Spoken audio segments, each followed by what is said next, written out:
I went through this at the top of the show. You know, I remember the briefings at the time. Obviously, Tony Abbott was Prime Minister. And the scale of the involvement of these women, I don't even like the term ISIS brides because it somehow, you know, by imputation downgrades their involvement. Many of them were heavily involved. Western women around the world fighting for Islamic State. What concerns have you got coming back to Australia at this time? I feel like we're at a bit of a tinderbox moment in the community. They come back, some of their children obviously have never lived in Australia, have no connection with Australia. What's your concerns? Islamic State was incredibly barbaric. The last deployment I did with the ADF before entering Parliament was to Jordan as part of a task force that was collecting intelligence on Islamic State. And I had to watch a lot of the videos, the execution, the barbarism.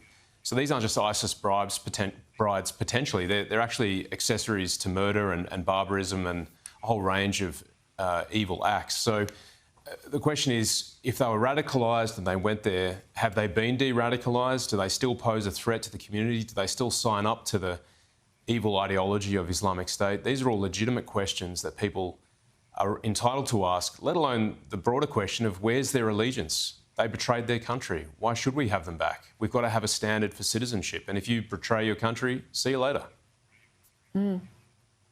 What concerns me too, Andrew, is that the government's admitted that they haven't got any Australian officials anywhere near these camps. So who is even vetting whether these women are de-radicalised? I mean, I don't believe there was a House of Lords report a few years ago to say de-radicalisation programs have not yet been proven to work, but let's assume they do work. How do we even know if these women are fit to return to Australia or their children?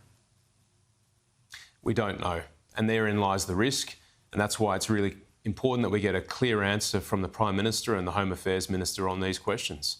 The Australian people have a right to know. We deserve transparency and accountability from the Albanese government.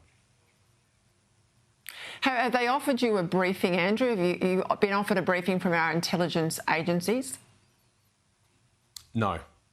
Everyone's been very tight-lipped. But we'll seek a briefing if there's one to be had. My sense will be it won't be this sitting fortnight and we don't meet again for a month. So I suspect they're trying to kick this into the long grass and stop the questions coming. It sort of rubs up against those comments from Ed Husick, the Labor MP, who's reportedly questioned whether dual Australian Israelis who might be fighting for the IDF, the Israeli Defence Force, should be classified as foreign fighters. I mean, these are people fighting for a legitimate state army. If they are, they're not fighting for a terror group, as these women ostensibly were. Why the double standard? I think it's a terrible form of moral equivalency to somehow connect service with the IDF with joining the ranks of Islamic State or any other terrorist group, including Hamas. There's a very clear difference between the two. And as Penny Wong said today, the foreign fighter legislation doesn't cover people who are dual citizens. And where do you stop? If you apply it to the IDF, do you start going after Australians who might be serving with the Ukrainians? Or any other country for that matter?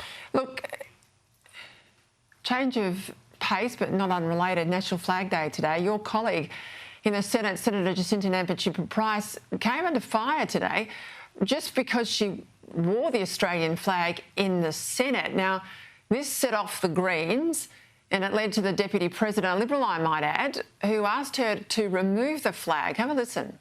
Senator Jacinta Price, in order not to set a precedent at this point, could I ask you please to finish your speech without the flag? So typical. You can wear a kippa in here. Perhaps you should remove that article from you whenever you walk through these chambers for the benefit of all Australians in this country. Yes, snark all you like. It's revolting. You don't love this country the way I do, certainly not like most Australians do. So the flag can be in the chamber, it can fly above Parliament House, you can wear all manner of Palestinian earrings and Aboriginal possum skins into the chamber, but on National Flag Day, you cannot bring in on your shoulders our one and only Australian flag. You've got mates who have had that flag draped across their coffin, Andrew. What's your response to this nonsense in the Senate? Unfortunately, I have such low expectations of the Greens and other senators that I'm not surprised. But it just underscores the terrible double standard from the political class in this place. They're happy to have all sorts of other symbols paraded in the Senate chamber when it comes to our national flag, worn by an Indigenous Australian, Jacinta Price, and they deny her that. It's ridiculous. And I've got to say, Jacinta spoke so well. She's a patriot. She doesn't need me to defend her. She's rock solid on this sort of stuff. But again, it just underscores the complete double standard in the Senate.